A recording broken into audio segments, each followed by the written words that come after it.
Karena di Indonesia, kalau yang menista itu dari saudara-saudara kita umat muslim, biasanya itu dianggap sirkus oleh Kapolri, Kabar Eskrim, dan dir daripada Polri, terutama dir Cyber Polri ya.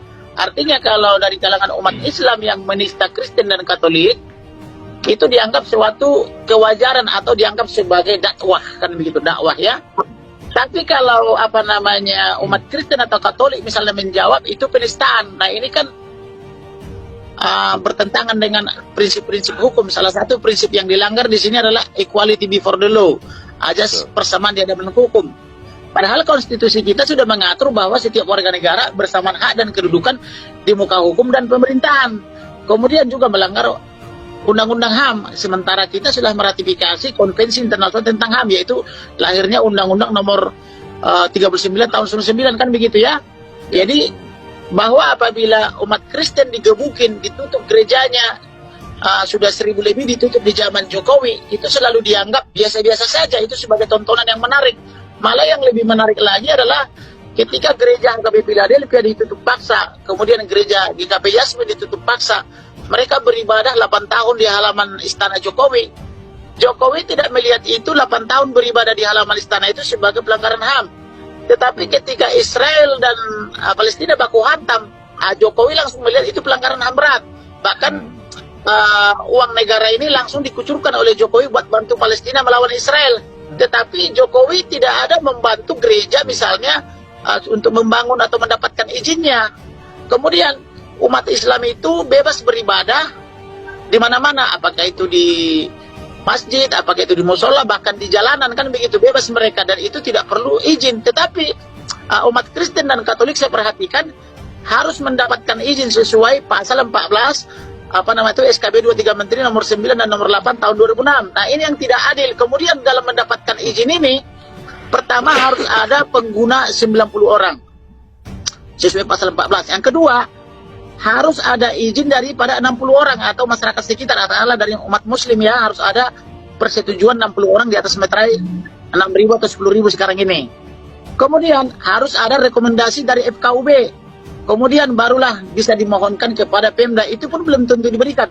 Dan terkadang sudah dapat itu semua, sudah dapat 90, dapat 60, dapat rekomendasi FKUB, sudah dapat IMB, itu bisa dicabut lagi IMB-nya karena ada yang menolak. Misalnya contoh satu kasus di Tangerang Selatan saya temukan ya, karena saya sering membela gereja dan pendeta, itu sudah keluar IMB dengan cara sudah ada 90 orang pengguna, sudah ada 60 orang menentang meterai, tetapi karena pasca keluar IMB mohon doa restu segera dibangun gereja di Tangerang Selatan itu, karena ada yang mengancam siapa yang telah memberikan izin atau yang 60 orang dari meterai itu, kalau dia mati tidak dimandikan, tidak disolatkan, tidak ditahlilkan, maka mereka juga pada akhirnya mencabut kembali persetujuan di atas meterai itu. Akhirnya IMB yang sudah dikeluarkan wali kota Tangerang Selatan bisa dicabut kembali gitu loh. Jadi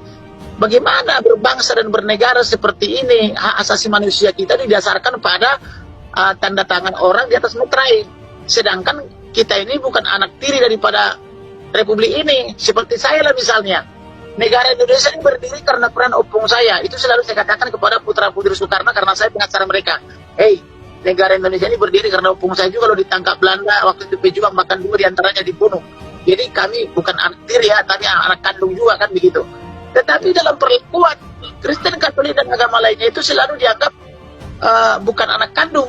Yang dianggap anak kandung hanya saudara-saudara kita dari umat muslim. Ini yang tidak adil. Nah ini yang kita perjuangkan. Nah, ini kan pelanggaran HAM ini.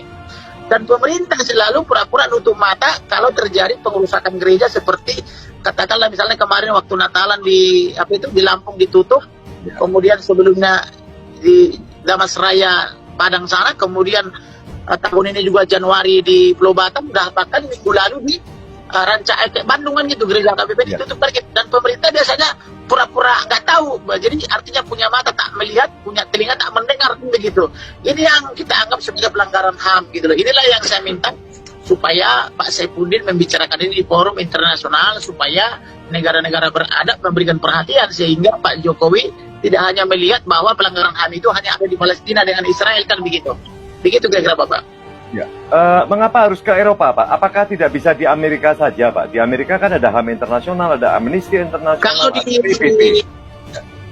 pemahaman kita kan begini, negara-negara beradab itu kan selain Amerika kan Eropa, Kanada kan begitu. Jadi supaya lebih kuat, misalnya kalau Eropa bersatu dengan Amerika, memperhatikan kepentingan kita di sini, akan lebih bagus lagi kan begitu. Jadi selain mereka, saya minta supaya berbicara di Kongres Amerika, dengan cara mencarikan pengacara dan senator di sana, senator yang berpengaruh misalnya dari Demokrat maupun dari Republik, supaya mereka bisa memberikan atensi kepada Bapak Jokowi supaya Pak Jokowi tidak hanya sibuk membangun infrastruktur misalnya ya, tetapi juga memperhatikan sumber daya manusia, sehingga tidak ada lagi penutupan paksa terhadap gereja-gereja, dan kemudian juga tidak mempersulit perizinan beribadah, karena negara kita kan sesungguhnya kan berdasarkan Pancasila, di mana sila pertama kan ketuhanan yang Maha Esa. Masa kita mau menyembah Tuhan kita pun begitu sulitnya sih, harus mendapat persetujuan dari 60 orang, harus ada 90. Jadi kalau tidak ada 90 nggak boleh memuji Tuhan, kan begitu ya. Kemudian kalau nggak diizinkan, kalau ada 60 orang kita nggak boleh memuji Tuhan. Lalu di mana makna Pancasila? Sila pertama ketuhanan, sila kedua kemanusiaan yang adil dan beradab, sila kelima keadilan sosial. Di mana unsur keadilan sosial? Kalau kita umat Kristen, Katolik, Hindu, Buddha dilarang beribadah, kan begitu. Jadi artinya saya sebagai advokat, saya merasa berdosa dan merasa bersalah apabila tidak bisa memperjuangkan hak-hak daripada seluruh kaum umat beragama, khususnya minoritas, kan begitu. Oleh karena itu, contoh salah satu ada gereja saya bela di Jakarta Barat karena sudah mau ditutup paksa wali kota. Saya katakan selagi saya masih hidup, langkahin dulu saya. Saya tidak akan biarkan tempat ibadah ditutup. Dan setelah saya jelaskan di hadapan petinggi-petinggi wali kota Jakarta Barat bahwa bukan hanya gereja saja dan yang kita perjuangkan, tapi semua tempat ibadah harus bebas gitu, maka dari pihak wali kota itu mengatakan, wah kami bangga ternyata masih juga dilindungi, gereja juga, vihara juga gitu, karena kami bilang semua tempat peribadatan harus bebas beribadah, tidak boleh dirusak atau dipersekusi. Nah harusnya sekarang juga begitu sikap pemerintah. Jangan kalau gereja dirusak misalnya pemerintah tutup mata, tapi kalau misalnya ada orang membalas misalnya tiba-tiba kepanasan, kan yang dilakukan oleh Menko Polhukam ini kan begitu.